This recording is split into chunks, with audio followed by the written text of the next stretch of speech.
Friends, welcome to my YouTube channel NCS online classes और मैं हूं आपका दोस्त पंकज कुमार दास। जैसा कि मैंने कहा था कि कल तक जो वीडियो देखे वो पार्ट 6 था और मैं पार्ट 7 लेकर के आऊँगा, तो आज मैंने पार्ट 7 लेकर के आया है। आज हम जानेंगे कि दर्पण में F बराबर R/2 सूत्र को सत्यापित कैसे किया जाता है। ठीक है, बोर्ड एग्ज़ाम में ये क्वेश्चन 6 नंबर के पूछे जाते हैं, जो बोर्ड एग्ज़ाम के लिहाज से काफ़ी इम्पॉर्टेंट है। तो आज का वीडियो इसी टॉपिक्स पर होने वाली है कि F बराबर R/2 यानी गोलीय दर्पण की फोकस दूरी त्रिज्या की आधी होती है। ठीक है, तो चले स्टार्ट करते हैं आज की वीडियो को। चलिए आते हैं। देखिए यहाँ पर हमने लिखा है कि गोलीय दर्पण की फोकस दूरी वक्रता त्रिज्या के आधी होती है। गोलीय दर्पण की फोकस दूरी जो है वो वक्रता त्रिज्या के आगे होती है। थंबनेल में आपने देखा कि वहाँ पर F बराबर R/2 सूत्र को साबित जो किया गया वो अवतल दर्पण में किया गया, तो हम भी अवतल दर्पण में ही इस सूत्र को साबित करेंगे। साबित करने से पहले आपको ज्यामिति का कुछ बातें याद होनी चाहिए, कुछ बेसिक्स आपके मजबूत होने चाहिए, तभी ये सूत्र समझ में आएगा। तो मान लीजिए कि 2 समानांतर लाइनें हैं, ठीक, और 2 समानांतर लाइन को जब एक रेखा कट लगाती है, तो इधर वाला कोण और इधर वाला कोण बराबर हो जाता है। मतलब अगर ये 60 डिग्री होगा तो ये भी 60 डिग्री होगा।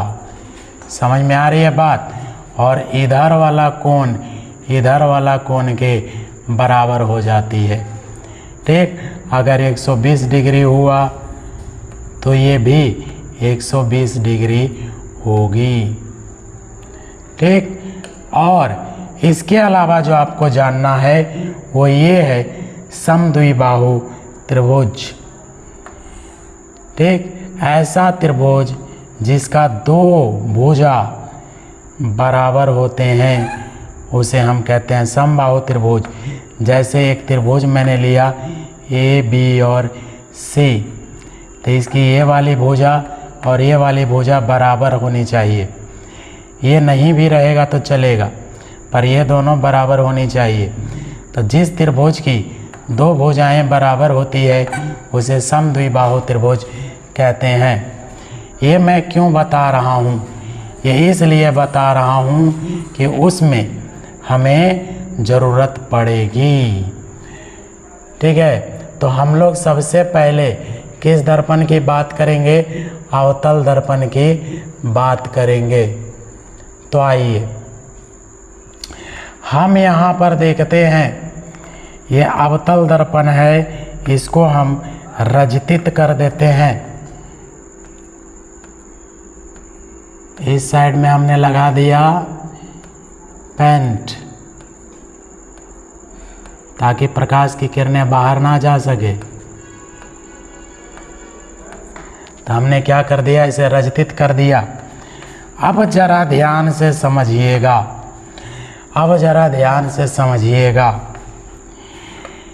ये जो किरण आ रही है और बिंदु B पर टकरा रही है, ये आपतित किरण है या नहीं? आपतित किरण है, और यही किरणें टक्कर के बाद परावर्तित होकर के आ रही है, यानी लौट रही है। तो ये परावर्तित किरणें हैं, ये आपतित किरणें हैं और ये परावर्तित किरणें हैं। तो आप ज़रा बताइए यहाँ पर जो बिंदु होगा वह आपतन बिंदु होगा कि नहीं, क्योंकि आपतित किरण और परावर्तित किरण के बीच में जो बिंदु बनती है तल पे, उस बिंदु का नाम क्या था? आपतन बिंदु। समझ में आ रही है बात? तो यहाँ पर हम आपतन बिंदु जो बनाएंगे वो आपतन बिंदु से केंद्र के पास से लेकर के जाएंगे रेखा को। ठीक है।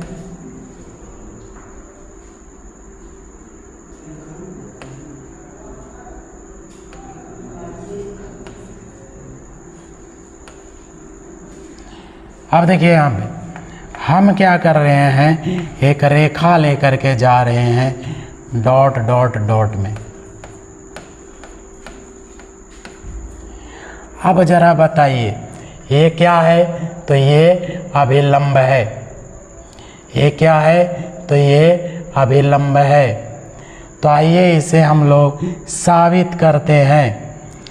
मान लेते हैं कि M और M डैश एक अवतल दर्पण है।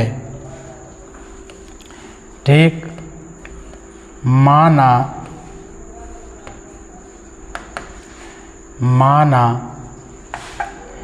M और M डैश एक अवतल दर्पण है।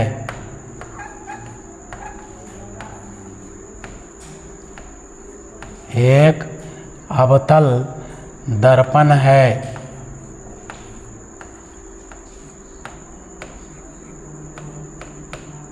एक अवतल दर्पण है। ठीक है। मान लिए कि M और M डैश कैसा दर्पण है? तो एक अवतल दर्पण है। ठीक है। जिसका ध्रुव क्या है?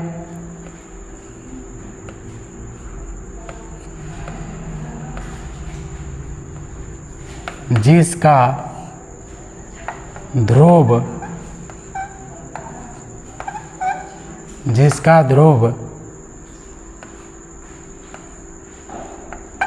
P है। हम वहाँ पर शायद ध्रुव लिखना भूल गए, तो यहाँ लिख देते हैं। इसका ध्रुव कितना है? P है। इसका ध्रुव कितना है? P है। समझ में आ गई? ठीक। और A भी आपतित किरण है। A भी आपतित किरण है। आपतित किरण है।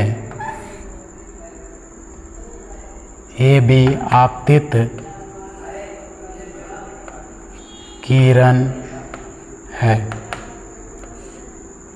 A भी क्या है? आपतित किरण है। जो परावर्तन के बाद आपतित किरण है, जो PC के समानांतर है। देखिए PC के समानांतर है। जो PC के क्या है? समानांतर है। ठीक है। PC की समानांतर है। ठीक। परावर्तन के बाद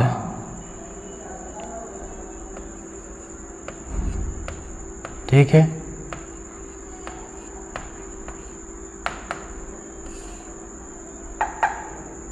परावर्तन के बाद, ठीक है, परावर्तन के बाद मुख्य फोकस से होकर के, मुख्य फोकस, मुख्य फोकस, इसका नाम क्या है? एफ। मुख्य फोकस एफ से होकर गुजरती है, से होकर गुजरती है।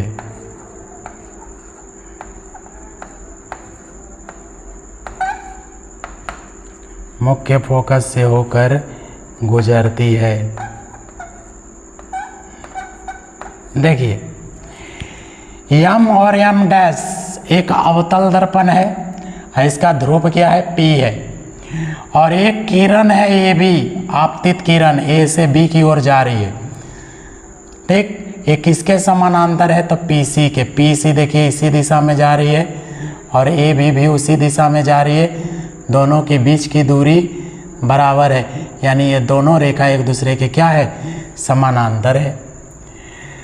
तो समानांतर किरण है ये, और बी बिंदु से टकराने के बाद, ठीक है, बी बिंदु से टकराने के बाद यह मुख्य फोकस से हो करके गुजरती है। समझ में आ रहा है?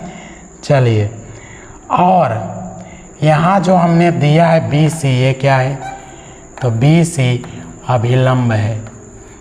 आपतन बिंदु पर डाला गया सीधी लाइन क्या होती है, अभिलंब होती है। और ये अभिलंब कहाँ से जा रही है, तो केंद्र से होकर के जा रही है, क्या है, अभिलंब है। समझ में आई? क्या है ये, तो अभिलंब है। अब आइए इसको साबित करने की कोशिश करते हैं, ठीक है।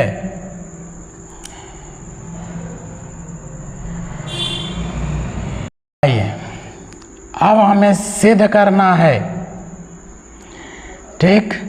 तो सिद्ध करने के लिए जो जो इन्फॉर्मेशन दिया हुआ है वो उस इन्फॉर्मेशन को हम लोग लिख लेते हैं। तो एक बात बताइए, ए से बी पर लाइन गई और बी से सी पर गई, तो यहाँ एक कोण बना कि नहीं, कोण बना। ये किरणों के आने से कोण बना, ये किरण आई उसकी वजह से कोण बना, तो ये आपतन कोण है। आपतन कोण को क्या बोले थे, आई बोले थे, ठीक। ये किरणों के लौटने से कोण बनी, तो इसका मतलब ये क्या है, तो ये है रिफ्लेक्शन, यानी कि परावर्तन वाला कोण। समझ में आया? तो हम लोग यहाँ पर क्या देखेंगे कि जो आपतन कोण है, ठीक है, जो आपतन कोण है, नीचे ला के लिख रहे हैं, जो आपतन कोण है,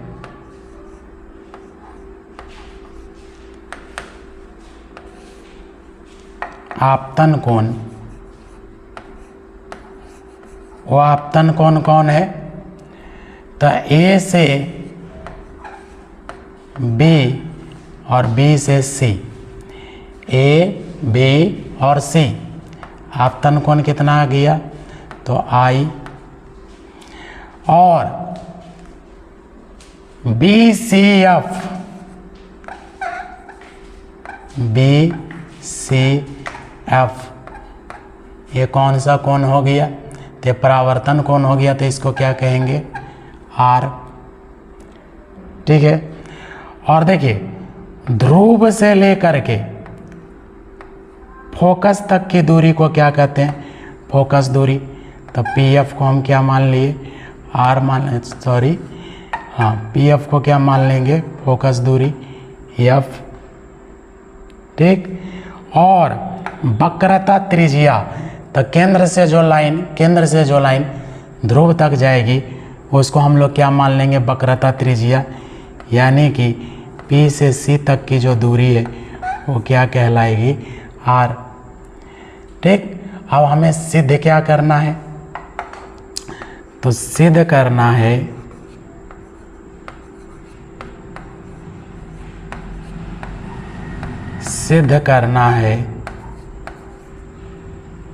कि F बराबर R/2। ये फॉर्मूला को हमको साबित करना है कि F बराबर R/2। तो चलिए प्रमाण देते हैं, पहले हम प्रमाण देते हैं। क्या प्रमाण देते हैं, तो परावर्तन के नियम क्या कहती है,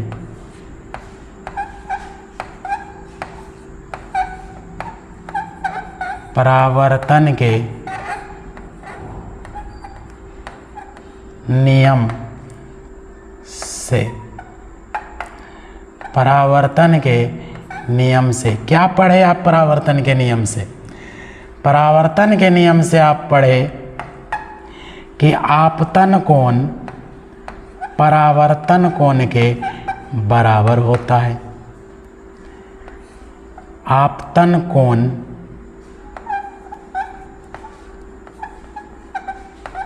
और परावर्तन कोण दोनों क्या होते हैं? बराबर होते हैं।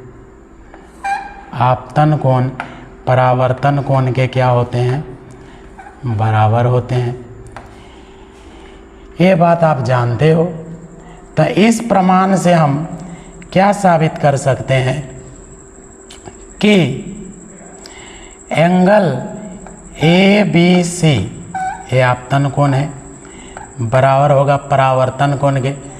तब परावर्तन कोण हम यहाँ नहीं लिखे हैं, लिख देते हैं।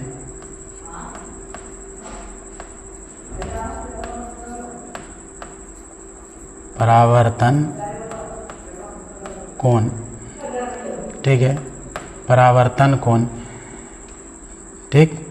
तब परावर्तन कोण कितना हो गया? Angle BCF। यहाँ तक क्लियर है? यहाँ तक क्लियर है?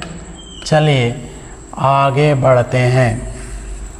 इसको लेकर के जाते हैं यहाँ पे, ठीक है। कुछ स्पेस बना रहे हैं, यहाँ पर लेकर के गए। तो ये हो गया इक्वेशन नंबर 1 कि आपतन कोण परावर्तन कोण के बराबर होता है। कर दिए? यानी आपतन कोण और परावर्तन कोण बराबर है, कर दिए। अब चूंकि अब हम लोग देखते हैं कि AB रेखाखंड जो है वो PC के समानांतर है। ये जो हम दो लंबी लाइन टाने हैं इसका मतलब होता है समानांतर, parallel. AB parallel to PC, यानी A से जो B है वो PC के समानांतर है, ये जानते हैं। और अभी अभी हमने बताया कि अगर दो समानांतर रेखा को एक तिरछी रेखा काटेगी तो इधर वाला कोण और इधर वाला कोण क्या हो जाएगी? बराबर हो जाएंगे, ठीक है। क्या हो जाएंगे? बराबर हो जाएंगे। तो यहाँ पर देखिए,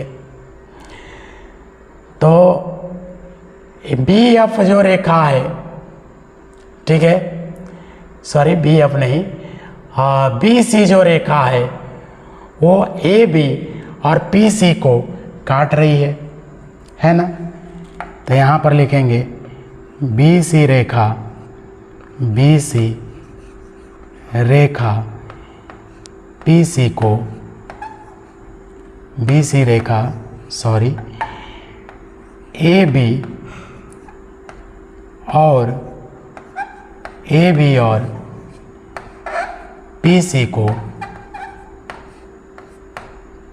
को काट रही है, काट रही है। अगर काट रही है तो इसका मतलब ये हुआ कि ये वाला एंगल इस वाला एंगल के बराबर होगा। तो वाला एंगल क्या था? I, और I किससे बना हुआ? ABC से। तो इस प्रकार एंगल ABC जो एंगल है I वो किसके बराबर होगा? तो यहाँ पर ये देख रहे हो, ऊपर वाला इसके बराबर होगा। समझ में आ रही है ना? जैसे इसका कोना वाला इसके कोना वाला से बराबर, तो ऊपर वाला इससे बराबर होगा। तो इसका नाम क्या है? BCF, है ना, BCF।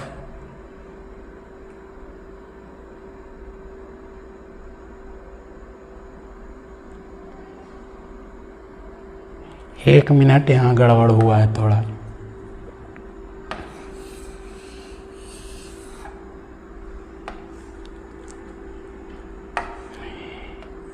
ABC और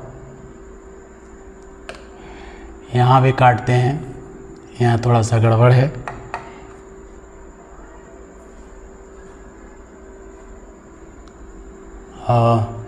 परावर्तन कोण जो होगा CBF होगा, ठीक, एंगल CBF, ठीक, वहाँ कोण बनना चाहिए। हम नीचे बता दिए थे BCF होगा CBF, तो वहाँ जा कर के बनेगा, तो उसको R बोलते हैं, ठीक। तो यहाँ पर ABC किसके बराबर होगा? CBF के, CBF के, और इसको हम दिए इक्वेशन नंबर 1। और यहाँ देखिए ABC जो एंगल है ऊपर वाला, ABC ऊपर वाला, जहाँ देखिए बीच में जो होता है वहीं एंगल होता है, तो ABC, तो बीच में वहाँ पर एंगल, वो किसके बराबर होगा? C के पास, तो C को बीच में रखेंगे, तो BCF के, तो किसके बराबर हो जाएगा? BCF के बराबर हो जाएगा। ये हो गया समीकरण नंबर 2, ठीक। अब समीकरण 1 और 2 से क्या पाते हैं? समीकरण 1 है लड़का, और 2 से, समीकरण 1 और 2 से देखिए, इसमें भी ABC है, इसमें भी ABC है, तो इन दोनों को कर दीजिए कैंसिल, तब बचेगा कितना? CBF, एंगल CBF, और यहाँ से क्या बचेगा? Angle BCF। यानी कि अब बताइए जरा, यानी कि इस हिसाब से CB और F इधर वाला एंगल, और BCF इधर वाला एंगल, दोनों बराबर हो गया ना? नहीं समझे? देखिए CB और F यानी R, CBF यानी कि R, ठीक है, और उसके बाद BCF यानी कि ये वाला, तो दोनों कोण बराबर हो गया। तो ये तो त्रिभुज है, दिख रहा है ना? ये क्या है? त्रिभुज है। देखिए यहाँ से ऐसे और ऐसे त्रिभुज है, ताकि जिस त्रिभुज का दोनों कोण बराबर हो वो पक्का समद्विबाहु त्रिभुज होगा कि नहीं होगा, ठीक है। इसलिए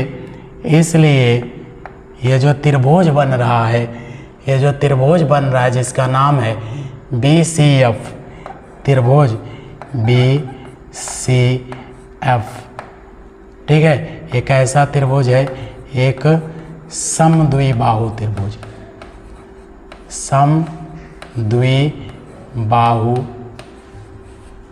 त्रिभुज है। कैसा त्रिभुज है? तो समद्विबाहु त्रिभुज है, ठीक, समद्विबाहु त्रिभुज है। तो इसके आगे बढ़े, यहाँ तक आप लोग स्क्रीनशॉट लीजिए, बार बार वीडियो को देखिएगा तो समझ में आ जाएगा, कोई बड़ी बात नहीं है, इम्पॉर्टेंट क्वेश्चन है, ठीक। तो चले आगे चलते हैं, इसके आगे बनाते हैं। और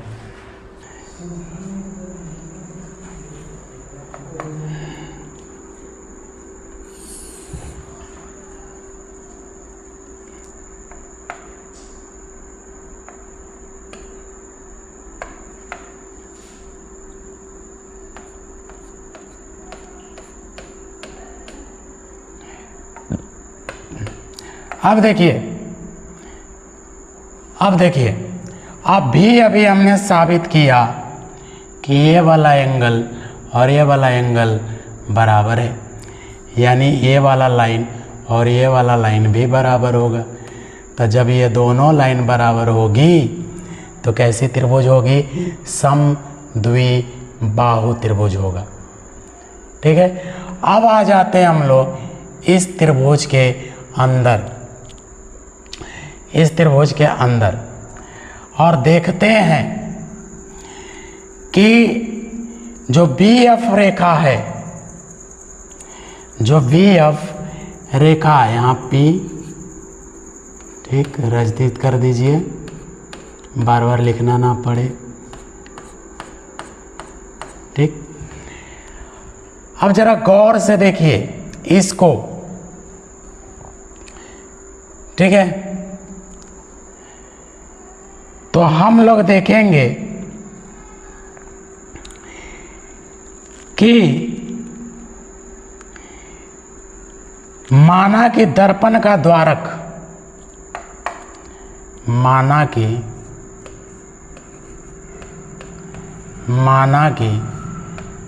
दर्पण का द्वारक, दर्पण का द्वारक, माना कि दर्पण का द्वारक, द्वारक मैंने समझते हैं ना चौड़ाई, मान लेते हैं कि बहुत छोटा है, द्वारक बहुत छोटा है,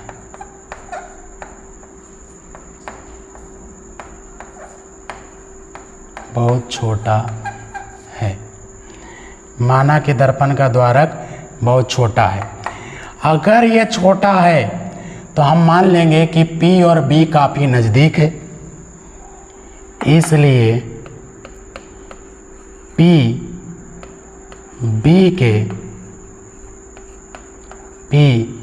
B के काफ़ी निकट है, निकट है।